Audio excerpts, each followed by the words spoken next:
सांपों की जीभ क्यों होती है कटी हुई? महाभारत में लिखा है इसका रहस्य। ये तो हम सभी जानते हैं कि सांप की जीभ आगे से दो हिस्सों में बटी हुई होती है, पर ये ऐसी क्यों होती है, इसका वर्णन महाभारत में मिलता है। वेद व्यास रचित महाभारत में इससे संबंधित एक बहुत ही रोचक कथा है, जो इस प्रकार है। महाभारत के अनुसार महर्षि कश्यप की 13 पत्नियां थीं। इनमें से कद्रू भी एक थी।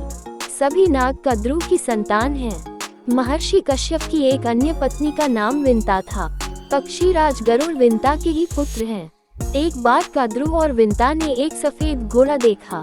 उसे देखकर कद्रू ने कहा कि इस घोड़े की पूंछ काली है, और विंता ने कहा कि सफेद है।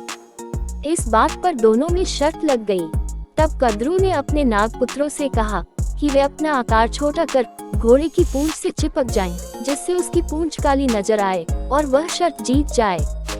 कुछ सर्पों ने ऐसा करने से मना कर दिया।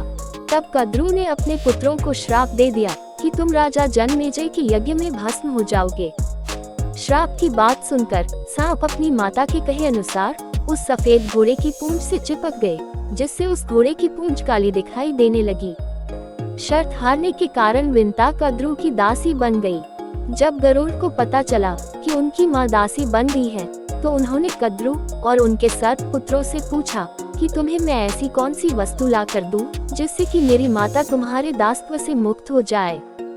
तब सर्पों ने कहा कि तुम हमें स्वर्ग से अमृत ला कर दोगे, तो तुम्हारी माता दासत्व से मुक्त हो जाएगी।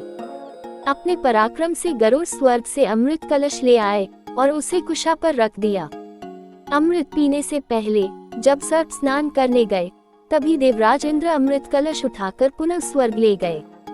ये देखकर सांपों ने उस घास को चाटना शुरू कर दिया जिस पर अमृत कलश रखा था। उन्हें लगा कि इस स्थान पर थोड़ा अमृत का अंश अवश्य होगा। ऐसा करने से ही उनकी जीभ के 2 टुकड़े हो गए। इस कारण सांपों की जीभ 2 हिस्सों में बंटी हुई होती है।